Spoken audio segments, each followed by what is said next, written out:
being had some extremely potent BDE. Throughout the course of Degrassi: The Next Generation, we have watched this man get all the girlies doing things they never would have done otherwise. He managed to get Ashley to gift him her dead grandfather's guitar. It was my grandfather's. He played it back in the 40s with Django Reinhardt. He left it to me, and now I want you to have it. This is incredible. I love you. A piece of garbage. Ashley, I'm sorry. He didn't want me to say anything. This is incredible. Make Manny wait in the cold-ass garage for him. Hey, you're late, and I'm freezing. And had Ashley's thoughty older cousin trying to smash. Tall, dark, and hopelessly lost. And you're different now? Darn. I'm Chris Hansen with Dateline NBC. But his most obvious spell work was done on Ellie Nash, turning this iconic alternative ginger into a complete simpette over him. Because the phrase "pick me" is going to be used throughout this video essay, I thought I'd backpedal and explain its origins and how it ties directly into male identification. In her book, Feminism is for Everybody, the late social activist and feminist author Bell Hooks writes, "Male-identified females were those who dropped feminist principles in a flash if they interfered with romantic heterosexual concerns. They were the females who also supported men more than women, who could always see things from the male perspective." This describes Ellie to a T. Ellie Nash's awful character development pisses me off because I absolutely adored her in the beginning. She was an effortlessly confident deadpan snarker. That went well. She challenged Paige. Hazel's stuck on the other side of the room. You, however, are right here. And you want me to switch? I knew you'd understand. Anyway, so... Hun, maybe you didn't hear me. I did. Loud and clear. Thanks. And she gave Emma shit for her self-serving crusades. If you care about the food you eat, don't eat at the cafeteria. Sheila's trying to poison us? Come on, if it means kids can afford lunch. It's a silent protest. We want to pressure Rick. Make his life hell. Without breaking any rules whatsoever. Emma's a genius. Wow, such heroes. So naturally, as the season progressed, Degrassi writers do what they always do to female protagonists when they can't think of anything. Give them boy drama and drastically reduce their characters to slobbering Craig fangirls. After Sean pretty much abandoned Ellie post-shooting, I understand that he was traumatized, but could he have at least offered to keep paying his half of the rent? They enjoy messing with our feelings and then sticking us with the rent. Ellie needed a new love interest, so the writers decided to give her the worst one possible in Degrassi's resident fuckboy. Ellie's entire character was reduced to being Craig's groupie, even when she had a man, and it was so painful to watch. While Ashley was in London, she met another bloke and kept it from Craig to avoid making his bipolar act up. During this time, Ellie realized that she was crushing on him after spending the summer with him, and the pick-me energy arrived. Although Craig proved himself to be a terrible boyfriend, Ellie started dropping hints that she was into him. Kind of. But that all went to hell when Craig invited Manny, fresh out of a CP scandal, to crash he and Ellie's lunch. Although jealous, Ellie was delighted to have Manny and comfort her after such a terrifying scandal. Just kidding, she hated her. She really hated her. It's so easy.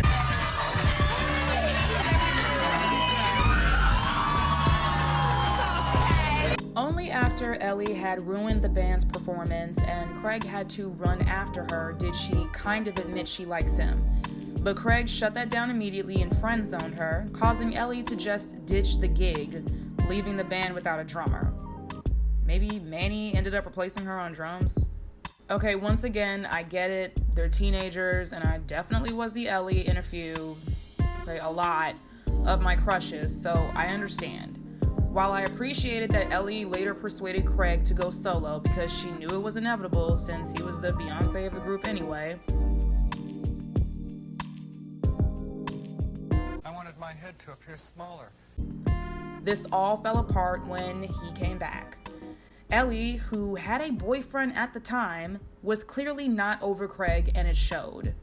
To be fair, however, this episode had both Manny and Ellie looking like Boo Boo the Fool over Craig.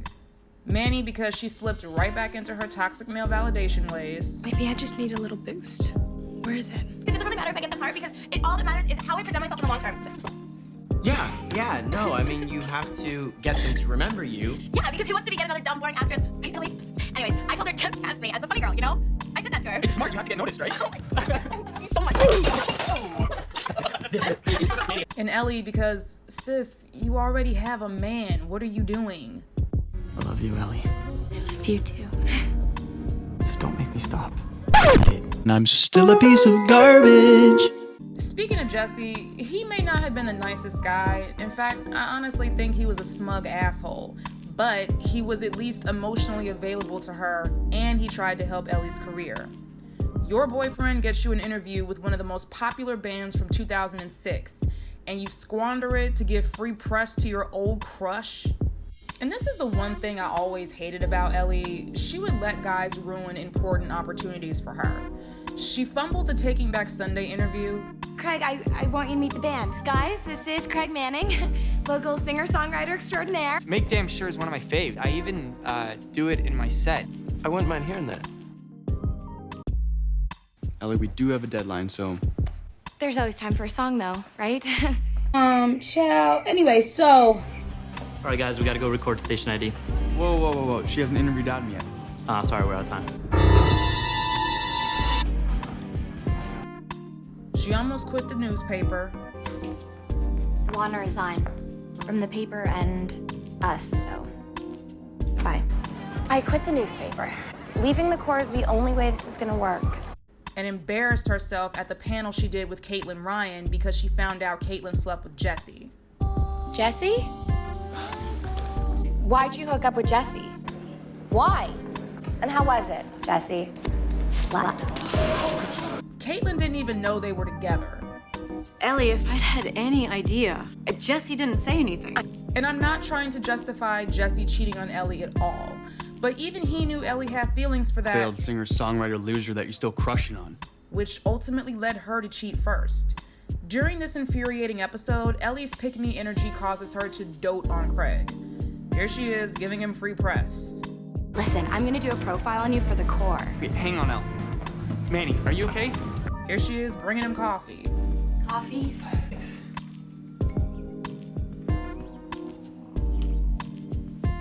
Here she is, getting him more free press. Craig, I want you to meet the band. Guys, this is Craig Manning, local singer-songwriter extraordinaire. This could be huge for my career, Ellie, and it's all thanks to you. You're awesome. I gotta go. Here she is, bringing him his plane ticket. What, did the coke affect his ability to walk? Why couldn't he get his own damn ticket? Why is she even here? Mr. Simpson is already there. Hun, pardon my French, but what is wrong with you?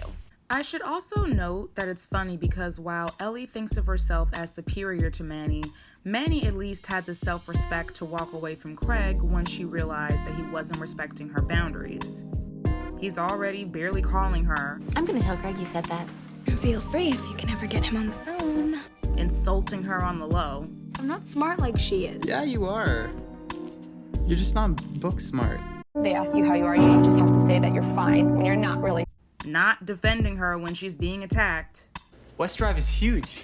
You like earnest teen melodramas filled with woefully bad writing. Well, ain't no Saved by the Bell, huh? And now she has to do drugs just to keep up with him? In a beautiful moment of character development, Manny chooses herself and breaks up with him.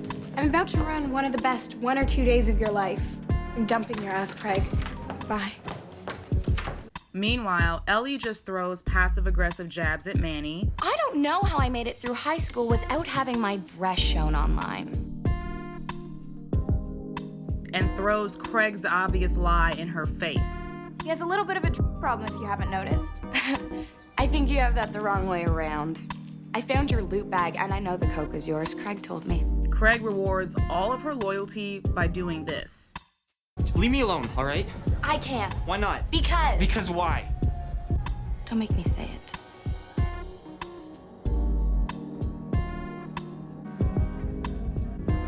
you, Ellie. I love you too. Don't make me stop. I need it. How could you play with me like that? That's what drug addicts do, Ellie. And as if this weren't bad enough, Ellie happily enters herself into round 3 when she randomly runs into Craig in LA. Although she's already dealing with her own emotional turmoil and running away from her problems, she decides now is the perfect time to temporarily stay with him over her former roomies. Marco already knows that this is a bad idea, but Ellie claims, I'm over him. and because Craig is gonna Craig, of course he didn't tell her he had a girlfriend who was living with him. Please, no! And of course she's a model, which I'm sure made Ellie feel even worse. Ellie, this is Yvette, my girlfriend. She was just in Maui for a modeling shoot. Post attempt, y'all know what I'm referring to. Ellie finally decides to deal with her issues by leaving to see her father, but not before she and Craig have this completely unsatisfactory makeout session. And I'm still a piece of garbage. Even though I hate what Ellie's character endured for the attention of this guy, I hope it serves as a lesson to other women that you should always center yourself. And you want to know why? Because this isn't a thing.